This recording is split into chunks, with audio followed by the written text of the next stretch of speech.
Over the weekend, the No Kings protest bled over the border from the United States into Canada. That's right. Somebody needs to tell these people that there actually is a king of Canada, but nobody else stands above the law like this guy.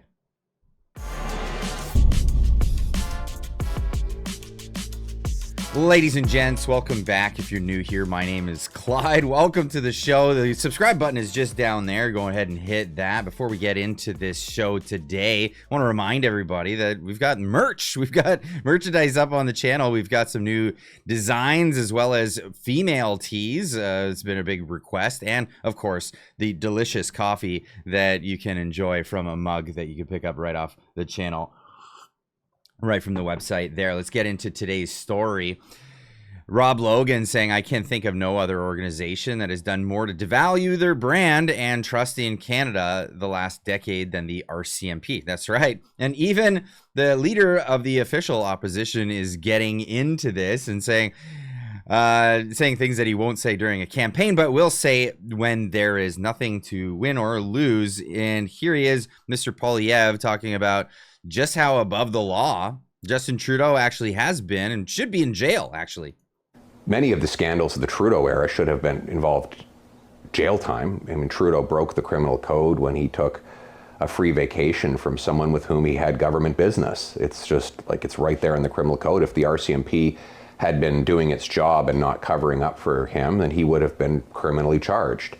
And again, he probably violated the criminal code in the SNC-Lavalin scandal. These would normally have led to criminal charges, but of course the RCMP covered it all up, and the leadership of the RCMP is frankly just despicable when it comes to enforcing laws against the Liberal government. But yeah, I would fire them. And yeah, I would fire them. Well, here it is. He said those words, and of course, everybody freaked out, including some of the main propaganda outlets like CTV News, who brought this up. Yeah, he said this on YouTube, and now it's a big scandal. This is the scandal. This is now the scandal. Would have been involved jail time. In an interview posted to YouTube, the Conservative leader ripped into his former House of Commons opponent for the 2019 SNC-Lavalin affair. Hold on. He was ripping into the RCMP, let's just be honest here, but we're going to get into that. And Justin Trudeau's 2016 family vacation on the Aga Khan's private island, as well as how the RCMP handled the cases. The RCMP covered it all up, and the leadership of the RCMP is frankly just despicable when it comes to enforcing laws against the Liberal government. There's no interference. I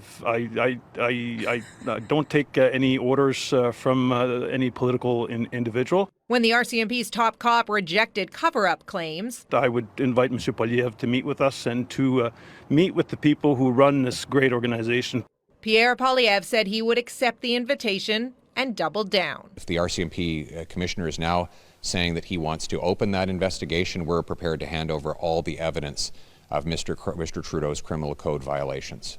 We'd love to see that. We'd love to see that happen. Now, Marty up north had put down probably the best take on this one of anybody. He says Liberal diehards are clutching their pearls over Pierre Poilievre's takedown of the RCMP politicization under Trudeau. Newsflash, he's not attacking the Mounties. He's exposing how a once proud force has become the PM's personal shield, ignoring scandals that scream for investigation. Remember these unprobed Trudeau train wrecks? Yeah, the SNC-Lavalin affair. The PMO bullied Attorney General Jody Wilson-Raybould to drop the corruption charges on Liberal donor firm. They even changed their name. They're no longer SNC-Lavalin because they can't get any contracts with that name anymore. But it keeps going on. We charity scandal. That's right. The Aga Khan vacation scandal. Blackface photos. Arrive Can app fiasco. Rebel News exclusion. That's right. Barring media outlets from press events deemed unconstitutional. This is crazy. Chinese interference. We all saw the botched double inquiry into that. What's crazy? That's so crazy. Alleged Beijing meddling in elections with CSIS warning ignored and put behind basically a paywall. You can't go access that.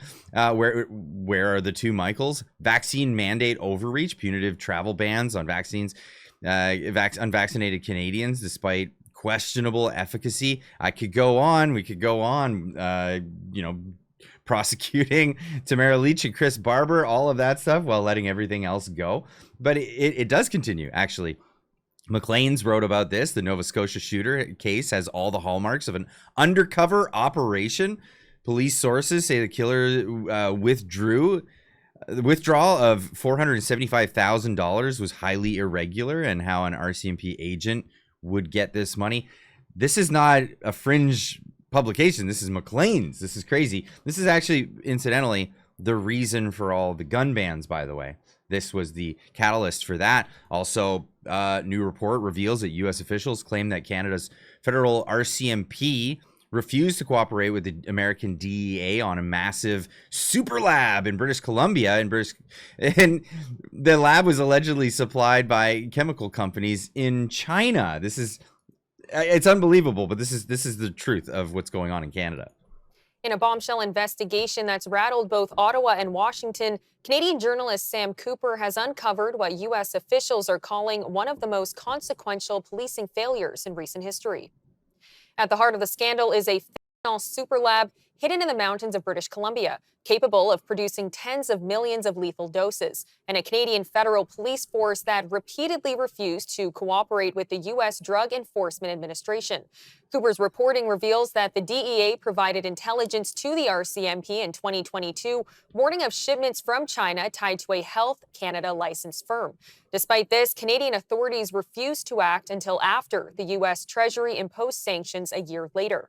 Not to mention, when they did act, they waited until, I don't know, nobody was home, because when they went in and busted this super lab, they made no arrests. Well, they made one arrest. They admitted that this was Chinese companies supplying to Mexican cartels. There should have been hundreds of people working there, at least dozens. They make one arrest, and it was an Indian guy. We're yet to see what's going to come out from that. But moving forward, here is the RCMP when it comes to talking about this SNC-Lavalin thing. And now it's resurfaced, and we're talking about it. Why is Justin Trudeau just riding off into the sunset after his 10 years of destroying the country? Well, this is it. Breaking Conservative Michael Cooper makes the RCMP confirm that Justin Trudeau illegally obstructed the investigation into the SNC-Lavalin and broke the law.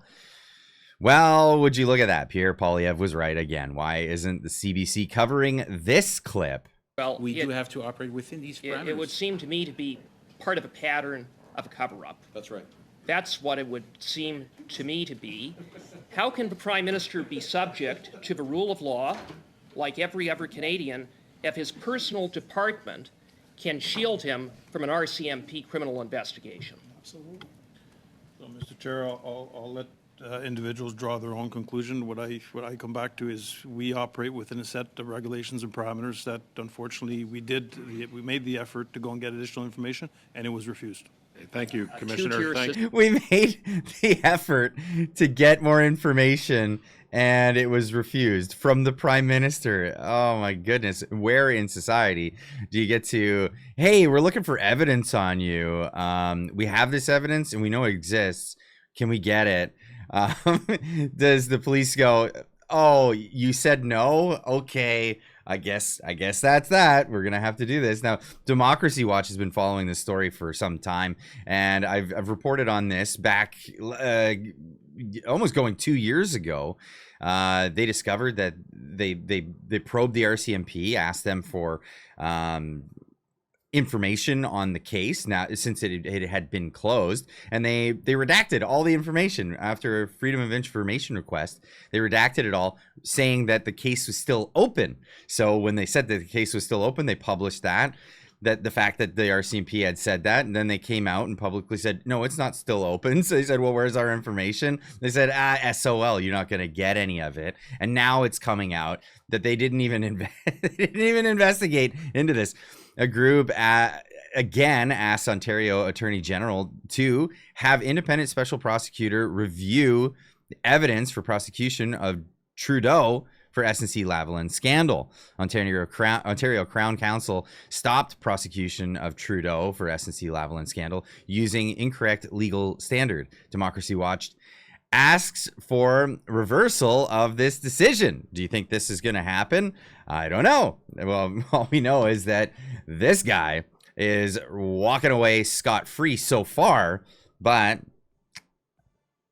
we never know. We never know. Let's see what ends up happening from this. I'd love to hear what you guys have to say in the comments down below. Don't forget to stop over at the merch shop and pick up some coffee, because this is basically the best thing in the morning when you're having these videos. But we'll leave a comment in the comment section down below, and we'll see you in the next one. Keep on trucking.